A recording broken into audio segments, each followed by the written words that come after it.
You guys, you're always ahead of the trends because Haunted is so in right now. I was going for a Wednesday Addams meets Haunted Mansion vibe. I like. Yeah, I mean, all things haunted are very in style. So, way to go for that in the cinema aspect too. I didn't know that. That's fire. Yeah, you're a trendsetter.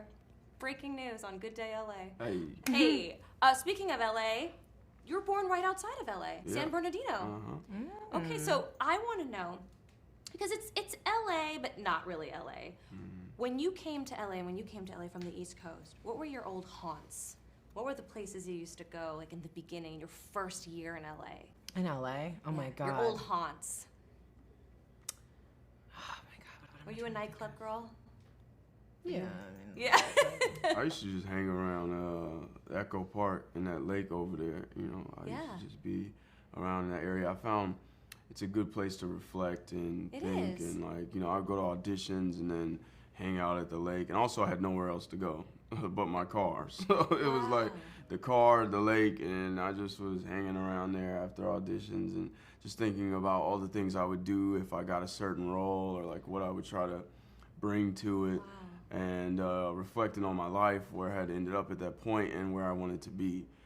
So yeah, the lake was really nice for that. Sometimes I get in those little paddle things. The swan? Yeah. The swan boats? Mm-hmm. Oh my goodness. So that like holds a special place. So when you drive by there. I always think about that. I always think about how I was in my little Toyota Camry in there, thinking about what I would do the days once I got my big role or whatever. You know, so yeah. I first drove through LA when I was 11 with my mom on a road trip. So I didn't go back again until I was 19.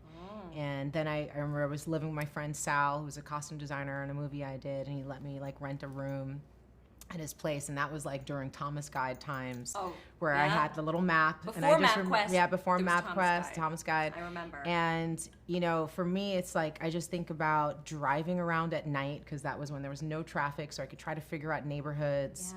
And just coming from New York and just loving that you could see the beach and the mountains and, you know, going into Topanga and Venice. Like I always really loved just the nature that was all around and the desert aspect, driving to Vegas, driving to Palm Springs. Like it was a driving life. Like coming from the city and walking and training and busing and then going into this space, like it was just really different. So for me, I think of the nature and I think of Greenblatt's, which is no longer with us anymore because that was my late night foodie place, and the like sandwiches that they made, like this big. I know, with the pickle on the side. So sad. I'm hungry now. Now I'm hungry. Have you had a muffalata here?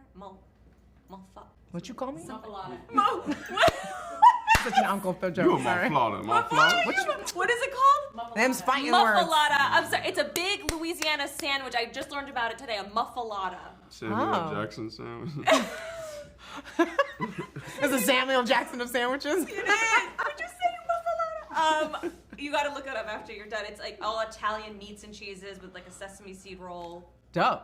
With the green pickle in it, like the old school sandwiches that had the toothpick with the pickle or the olive and the pickles. Yeah. Anyway. I just left from out of Philly and had to have the hoagie and had to have the chili cheese steak. So like if I have to leave before a muffalata, then here I am. You gotta get a muffalata. I'm down.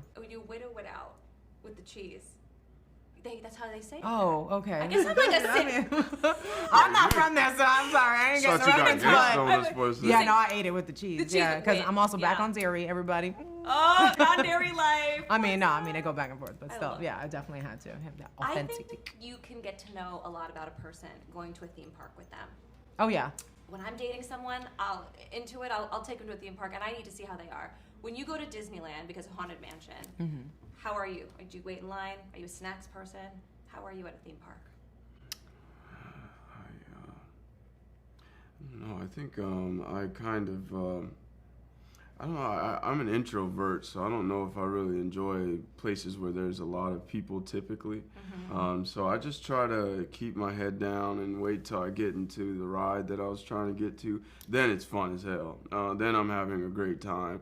And I like to, if I can, try to ride the ride more than once, whatever I was on. So I love that. And the food, I try to pack some stuff and smuggle it in if I can, so I don't have to pay for food once I get there. Yeah, same thing. That's how I rolled when I was a kid. We're just, I just probably don't want us telling us that. Yeah, I probably don't. Yeah, but I gotta be real. Yeah, that's me. So.